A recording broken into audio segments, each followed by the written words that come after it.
Online আয়কর return জমা দেয়া বাধ্যতামূলক করেছে জাতীয় রাজস্ব বোর্ড এনবিআর। এখন ঘরে বসেই রিটার্ন জমা দিতে পারছেন করদাতারা। এতে কাজ ও আয়ে কিছুটা ভাটা পড়েছে আয়কর আইনজীবীদের, তাই তারা এনবিআরের এই সিদ্ধান্তের প্রতিবাদও জানিয়েছিলেন।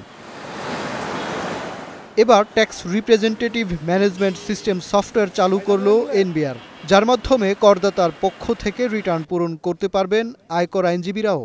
রোববার আগারগাঁও এনবিআর ভবনে সফটওয়্যারটি উদ্বোধন হয়। এ সময় এনবিআর চেয়ারম্যান জানান, আগামী বছর থেকে কর্পোরেট রিটার্নও অনলাইনে জমা দেওয়ার ব্যবস্থা করা হবে।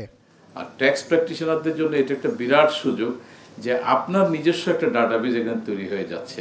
আপনি যখন লগ ইন করে আপনার ট্যাক্স রিটার্ন দিচ্ছেন, কার কার রিটার্ন দিলেন, কি পরিমাণ কি সব আপনি আবার এগুলো কিন্তু এই আর্কাইভিংটা আপনি নিজেই আবার দেখতে পাবেন, নিজেই প্রয়োজনে সেখান থেকে প্রিন্ট নিতে পারবেন, হাতড়াতে হবে না। আপনাকে ইভেন ফিজিক্যাল ফাইল থাকলে অনেক সময় খুঁজে পাওয়া যায় না, এক জায়গা থেকে আরেক জায়গায় ডিসপ্লেস হয়ে যায়। কিন্তু এখানে যেহেতু ডিজিটাল পদ্ধতিতে সব কিছু আপনার সব ক্লায়েন্টের তথ্য রেকর্ডেডটা এখানে থাকবে, আপনার জন্য একটা মস্ত বড় সুবিধা হবে এবং আপনি এই ইনফরমেশনগুলো সবগুলো পেয়ে যাবেন। সফটওয়্যার উদ্বোধনকালে আয়কর আইনজীবীদের আরও দায়িত্বশীল হওয়ার আহ্বান জানান অর্থ উপদেষ্টা।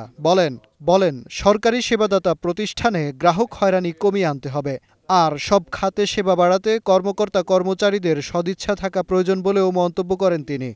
কারণ পরে যেই সরকার আসুক সময় লাগবে, একটু বুঝতে সময় লাগবে, আর সদিচ্ছার ব্যাপার আছে, এফোর্টের ব্যাপার আছে। এগুলির মধ্যে যদি আমরা কিছুটা বাংলাদেশে আশার আলো দেখাতে পারে মানুষকে, এটা সার্ভিস সেক্টরে সবচেয়ে বেশি সেবার ব্যাপারে। তো এইগুলি থেকে যেন আমরা নিস্তার পাই, সাধারণ মানুষ একটু কাইন্ডলি চেষ্টা করেন। মানুষ চায় সেবা পেলে, কিন্তু ভালো সেবা পেলে কেউ আপনার